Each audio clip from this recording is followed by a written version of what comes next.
할렐루야, 참 좋으신 우리 주님의 이름으로 문안드립니다. 오늘도 우리가 함께 말씀을 나누는 가운데 성령님께서 우리에게 필요한 은혜와 또 우리 심령에 필요한 말씀을 알게 하여 주시어서 오늘 하루 말씀으로 승리하는 귀하고 복된 하루 될 수 있기를 주님의 이름으로 축복합니다. 자, 오늘은 우리가 출애굽기 1장 말씀을 함께 나눌 텐데요.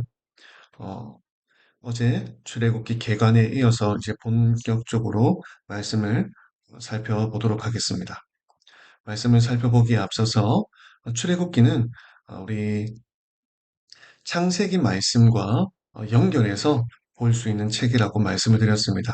창세기 마지막 요셉의 이야기로부터 400년 정도의 시간이 지난 이후에 이야기를 다루고 있다라고 하는 것을 우리가 기억하면서 말씀을 함께 보기를 원합니다. 출애굽기 1장은요, 크게 세 단락으로 나누어서 볼 수 있겠는데요.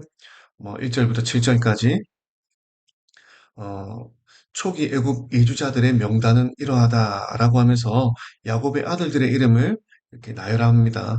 그래서 이 이야기가 지금 출애굽기 시대에 살고 있는 히브리인들과 창세기 시대에 있었던 선조들이 서로 연결되어져 있다라고 하는 것을 밝히고 있는 것이죠.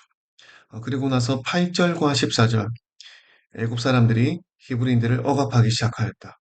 그리고 15절부터 22절까지는 그 억압이 심해져서 이제 아예 히브리인들을 민족을 말살시키려는 어떤 그런 정책이 시행되어지는 이야기를 다루고 있습니다. 이러한 이야기 속에서 하나님은 어떠한 일을 하시는지 우리가 말씀을 통해서 함께 살펴보고자 합니다. 자, 먼저 1절부터 7절까지 첫 번째 단락입니다. 애굽으로 이주하였던 첫 번째 그 사람들의 이름을 소개하고 있습니다. 애굽으로 이주했던 야곱의 아들들의 이름에 대해서 이야기를 하고 있습니다. 말씀드렸다시피 야곱 가족들이 애굽으로 이주하고 지금 430년 정도의 시간이 지났다라는 것입니다. 이 시기에 이제 모세가 태어나게 되는데요. 우리 어제 말씀드렸던 출애굽 시기가 그 솔로몬의 제위와 관련해서 연대를 추적해 보았을 때 주전 1446년 정도라고 이야기할 수 있겠습니다. 그리고 그것과 연관해서 모세가 태어난 시기는 주전 1526년이다 라고 이야기할 수도 있겠죠. 어디까지나 추정입니다만 이 정도의 어떤 연대에 대한 개념을 가지고 말씀을 보면 좋을 것 같아요. 자, 이스라엘 백성이 애굽에 총 체류한 기간은 430년 정도 됩니다. 이 시간의 의미는 무엇일까요? 이 시간은 이스라엘이라고 하던 한 사람의 가문이 70명으로 시작해서 300만 명이 넘는 민족으로 성장하는 데 필요한 시간이었다라고 이야기할 수가 있겠습니다. 야곱의 가족들이 요셉이 애굽의 총리로 있는 동안에 애굽 땅으로 이주를 하게 되었죠. 그리고 그때 살도록 허락되어진 땅이 고센 땅입니다. 고센 땅은 농사보다는 목축하기에 좋은 땅이었습니다. 애굽 사람들은요, 그 농업을 굉장히 신성하게 여겼죠. 나일강이 범람하면서 일어나는 그런 흙들의 어떤 범람을 통하여서 농사를 짓는 것, 그것을 이집트의 아주 중요한 산업으로 여겼고 나일강을 신성하게 여겼기 때문에 농업은 귀하게 여겼지만 그에 반하여 목축은 굉장히 천한 일이다라고 생각을 하였습니다. 그런데 요셉이요, 자기 아버지와 형제들이 왔을 때 목축하기에 좋은 땅, 고센 땅을 내어 주었다라고 하는 것은 굉장히 지혜로운 선택이었죠. 그래서 애굽 사람들이요, 그 요셉, 야곱의 가족들에 대하여 견제하는 마음이 크게 일어나지 않았던 것입니다. 그래서 애굽의 영향력으로부터 굉장히 이렇게 분리되어 있던 곳이 바로 고센 땅입니다. 그리고 그곳은 목축을 하기에 아주 좋은 땅이었기 때문에 야곱의 가족들이 머물기에 아주 좋은 지역이었죠. 그리고 이것은 또 하나님의 섭리 가운데 가나안 땅에서 기근 때문에 애굽 땅으로 이주해 온 것이 아닙니까? 이것은 또한 또 중요한 의미가 있습니다. 바로 가나안 땅의 우상으로부터 하나님께서 야곱 가족들을 분리시킨 것이죠. 그래서 그 기간 동안에 그 고센 땅에 머물면서 이들이 하나님의 백성으로 우상과 분리되어진 어떤 그런 환경 속에서 성장하고 이렇게 발전해 나아갈 수 있도록 하나님께서 그들을 그렇게 옮겨 두신 것입니다. 그래서 70명의 가족이 시작하였는데 이제는 300만 명이 넘는 숫자로 번성하게 되었다라는 것입니다. 이 과정에서 우리가 생각해 볼 수 있는 교훈은 무엇입니까? 하나님은 언약에 신실하신 하나님이시다. 라는 것을 우리가 생각해 볼 수 있겠죠. 자, 우리 출애굽기 1장 7절 말씀 보십시오. 이스라엘 자손은 생육하고 불어나 번성하고 매우 강하여 온 땅에 가득하게 되었더라. 라고 이야기하고 있습니다. 이것은요, 그냥 이루어진 것이 아닙니다. 하나님의 약속, 하나님의 언약에 기반을 두고 이런 일들이 일어나게 된 것입니다. 어떤 약속이 있었을까요? 먼저는 우리가 아브라함에게 주셨던 하나님의 언약을 기억해 볼 수가 있겠습니다. 어, 언약에 신실하신 하나님에 대해서 우리가 생각을 해볼 때 먼저 창세기 12장 2절 말씀을 생각해 볼 수 있겠죠. 하나님께서 아브라함이라고 하는 개인을 하나님께서 부르실 때에 이런 약속의 말씀을 주셨다라는 것입니다. 내가 너로 큰 민족을 이루고 내게 복을 주어 내 이름을 창대하게 하리니 너는 복이 될지라. 내가 너로 큰 민족을 이루고 내게 복을 주어. 하나님께서 아이가 한 명도 없는 아이에 대한 소망이 끊어졌던 아브라함을 부르시고 민족에 대한 약속을 주셨다라는 것입니다. 그리고 또 어떤 약속을 주셨습니까? 창세기 15장 5절에 그를 이끌고 밖으로 나가 이르시되 하늘을 우러러 무별을 셀 수 있나 보라. 또 그에게 이르시되 내 자손이 이와 같으리라 하셨던 말씀이 지금 이제 아브라함의 어떤 후손들을 통하여서 이루어지고 있는 것을 우리가 보고 있는 것입니다. 또한 야곱에 대한 말씀도 우리가 기억을 해볼까요? 창세기 46장 3절에 보니까 하나님께서 야곱을 애굽으로 이끌어 가실 때에 또한 이런 약속의 말씀을 주셨죠. 하나님 이르시되 나는 하나님이라 내 아버지 하나님이 하나님이니 애굽으로 내려가기를 두려워하지 말라. 내가 거기서 너로 큰 민족을 이루게 하리라. 할렐루야. 하나님께서 이러한 말씀들을 약속으로 주셨고 이제 출애굽기 1장 7절에 이스라엘 자손은 생육하고 불어나 번성하여 매우 강하고 온 땅에 가득하게 되었더라라는 이런 말씀으로 성취되었다라는 것입니다. 다시 한번 더 하나님은 언약에 신실하신 하나님이시다라고 하는 것을 우리가 생각해 볼 수 있겠습니다. 사실 이러한 약속들이 아브라함이나 야곱, 그들이 살아 생전에 본 약속들은 아닙니다. 우리가 생각해 볼 것은 무엇입니까? 우리 인간의 삶은 유한한 삶이다라는 것입니다.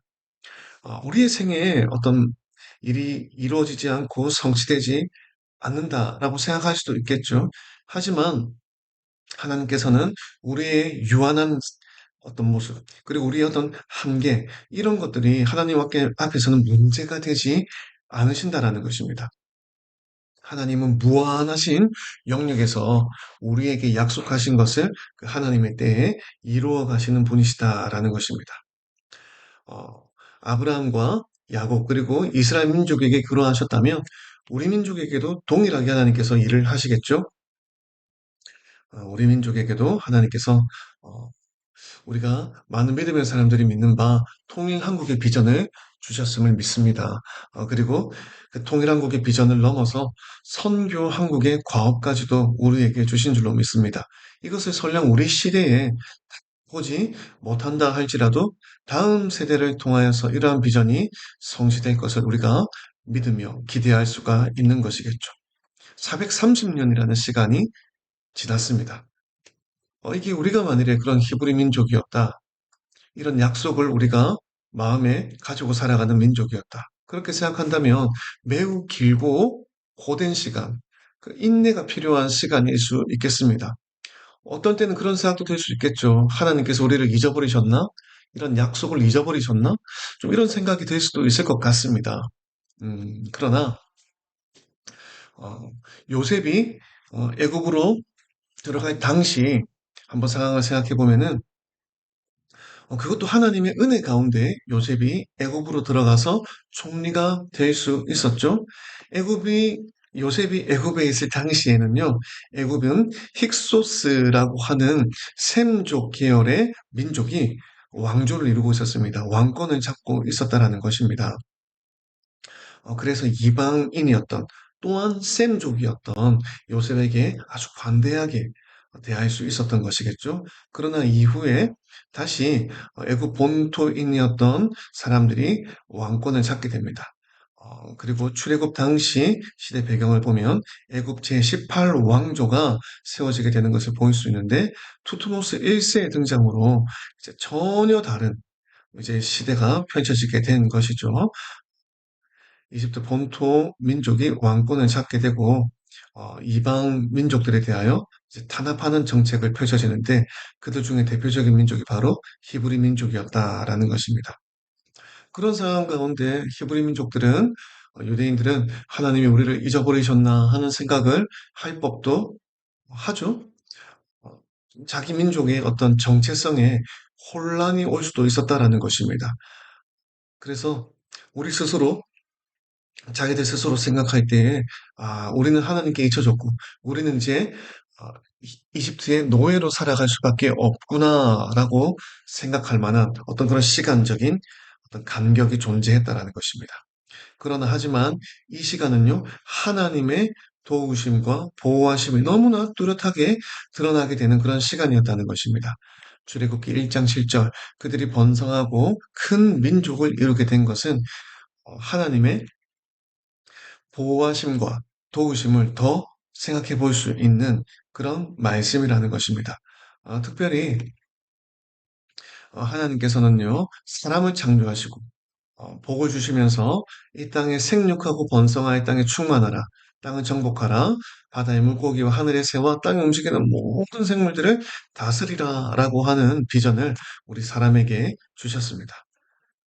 고난의 시간 가운데에서도 하나님께서는요, 자기 백성에게 이러한 하나님의 본래적인 비전을 이루어 가시고 성취하신다라는 것입니다. 내가 비록 보지 못한다 할지라도 하나님은요, 우리의 삶 가운데 하나님의 선하신 일을 분명하게 행하고 계신다라는 것을 우리는 늘 생각해야 되겠습니다. 그래서 출애굽기는 새로운 출발의 이야기다라고 이야기할 수도 있겠습니다. 애굽에 70이라고 하는 적은 수의 사람들이 들어와서 시작을 하였는데요. 또 그들도 모두 다 죽었습니다. 창세기 마지막은 어, 요셉의 죽음으로 이야기가 마무리되죠. 그러나 출애굽기는 어떻습니까? 다시 애굽에 들어왔던 야곱의 가족들, 그 아들들의 이름을 언급하면서 시작하고 있다라는 거예요. 그래서 이 이야기가 야곱의 다음 세대들로 이어져 가고 있습니다라고 하면서 우리의 짧은 인생을 뛰어넘어 하나님의 무한하신 시간 속에서 새로운 이야기가 지금 이어져 가고 있다라는 것을 우리에게 알려주고 있다라는 것입니다. 자, 그리고 계속해서 우리가 두 번째, 8절부터 14절까지 말씀을 보기를 원합니다. 히브리 민족이 이제 그 안에서 번성하였지만 또한 노역하는 이야기, 애굽인들이 이스라엘 자손들을 학대하는 이야기를 우리가 볼 수가 있습니다. 이스라엘 사람들의 숫자가 굉장히 늘어났습니다. 그리고 애굽에는 요셉을 알지 못하는 새로운 왕이 일어났다라고 이야기를 했습니다. 말씀드렸다시피 힉소스 왕조를 몰아내고 애굽 제18왕조가 들어서게 되었습니다. 투트모스 1세라고 하는 사람이 등장하게 되었습니다. 요셉을 알지 못하는 왕이 등장했다라는 것은 그냥 요셉이 예전 사람이라서 모른다 이런 수준이 아니라 어, 요셉의 업적을 무시하고 그는 셈족으로서 힉소스 민족에 가까운 그런 사람이었다. 그래서 그를 대적하는 다른 왕조가 세워졌다라고 하는 그런 의미가 있는 것이죠. 왜 학대하는 것입니까? 정치적으로 너무나 당연한 것이죠. 힉소스 왕조가 셈족 계열이었기 때문에 같은 셈족 계열인 히브리 민족이 혹시나 다시 힉소스 왕조가 반역을 일으키면 그들에게 동조할 것이다. 라고 하는 어떤 두려움 때문에 경계하고 감시하는 것이죠. 그래서 그 학대의 방법으로 극심한 노역을 시키는 것을 볼 수 있습니다.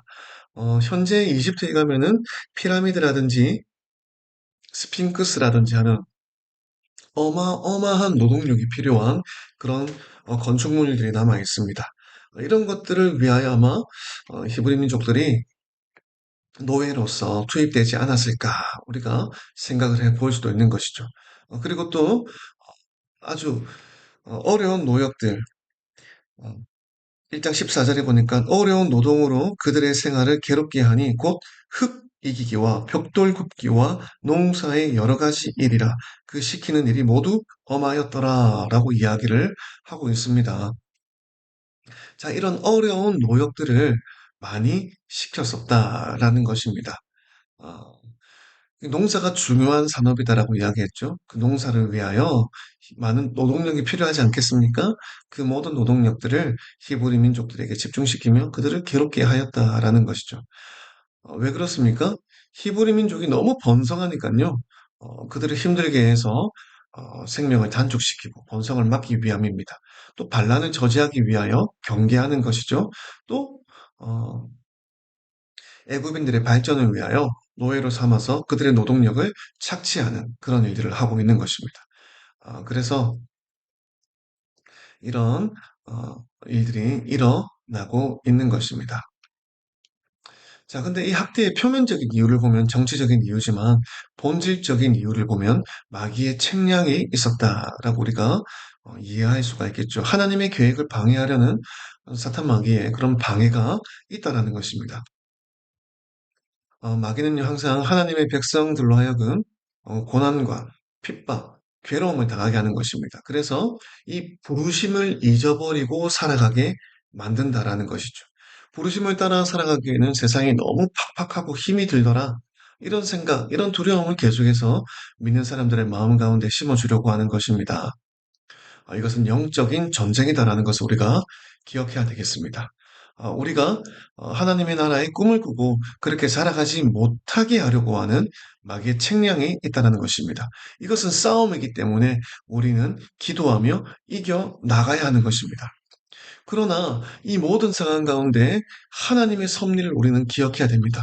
고난과 핍박, 환난은요, 사람으로 하여금 하나님을 찾게 만드는 어떤 장치가 된다라는 것을 우리는 기억해야 되겠습니다. 하나님은 우리가 이런 고난 가운데 하나님을 찾고 하나님을 의뢰하고 하나님께 부르짖어 기도할 때에 하나님께서는 우리의 삶 가운데 개입하시고 우리를 도우시는 놀라운 하나님의 뜻을 펼쳐 나가신다라는 것입니다.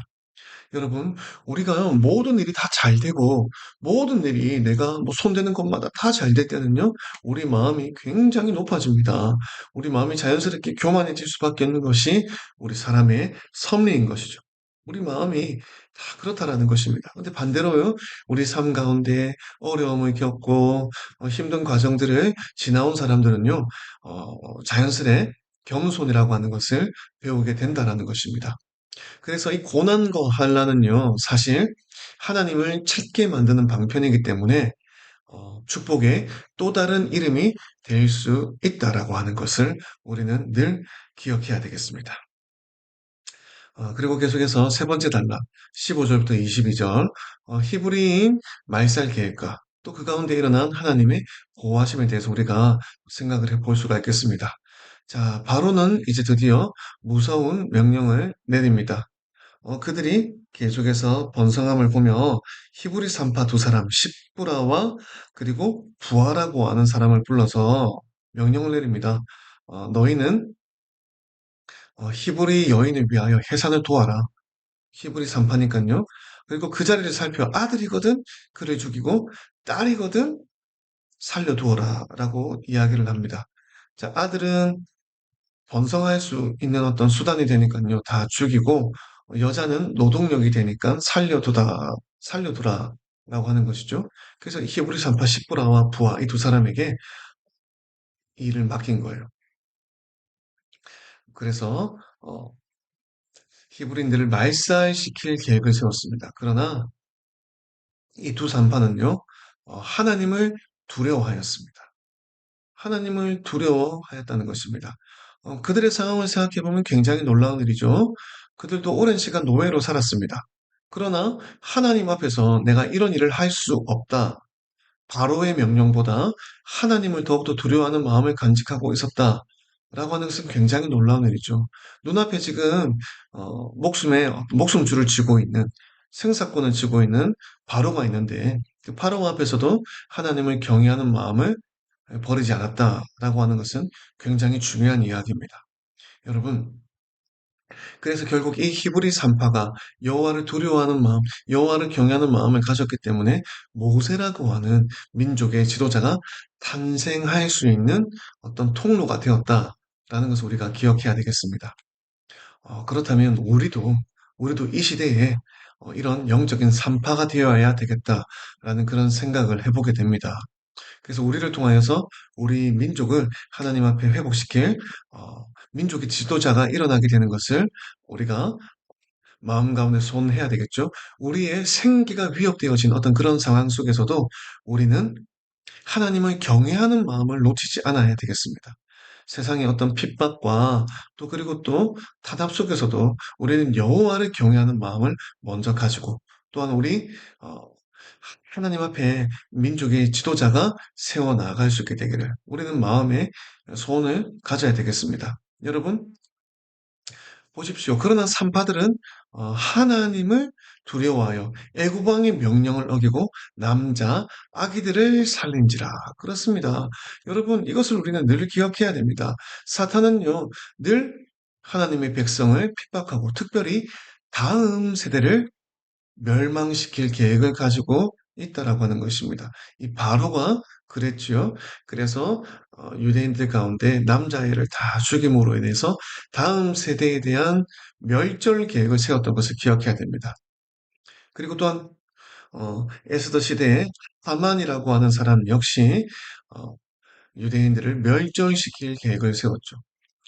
그리고 또 어떻습니까?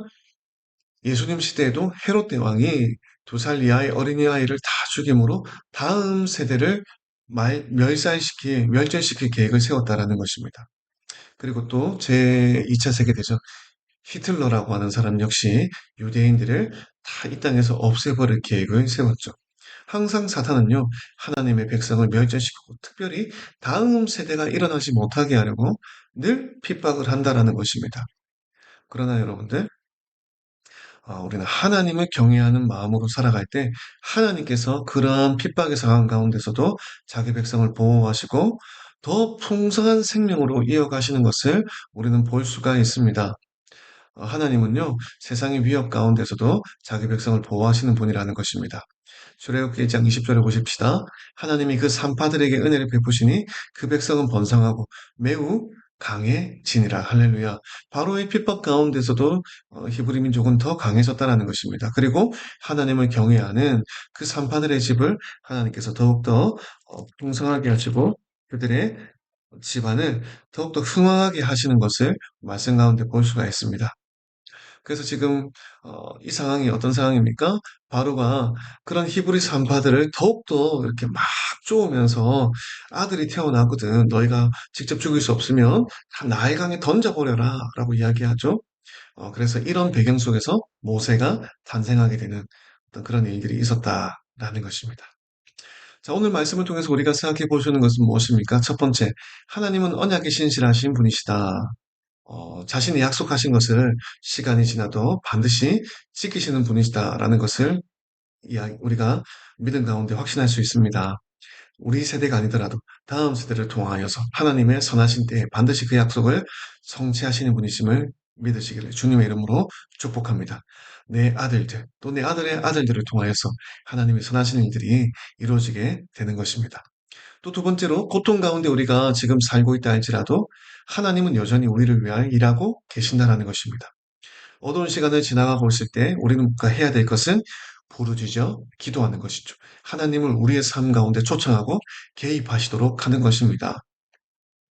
하나님은 우리가 그런 마음으로 준비되어지기를, 하나님과 함께 일할 수 있는, 하나님을 신뢰하며 따라갈 수 있는 그런 마음이 준비되어지기를 원하신다라는 것입니다. 마지막 세 번째, 오늘 하나님을 두려워했던 산파들의 믿음을 또한 우리가 생각해 볼 수 있겠죠. 그들의 믿음을 통하여서 이스라엘을 살릴 민족의 지도자 모세가 태어났다라고 하는 것 우리가 기억해야 되겠습니다. 그리고 민족의 지도자를 살려내는 것, 다음 세대를 살려내는 것이요. 어떠한 상황에서도 정말 우리가 타협하지 않고 해야 될 일이라고 하는 것. 그래서 다음 세대, 우리 지도자들을 우리는 준비해야 하는 것입니다. 오늘 이 말씀을 통하여 우리 안에, 우리 민족 가운데 하나님의 선하신 일들이 일어나게 되기를, 또 우리 가정 가운데 하나님의 흥왕하게 하시는 은혜의 역사가 일어나게 되기를 주님의 이름으로 간절히 축복합니다. 승리합시다.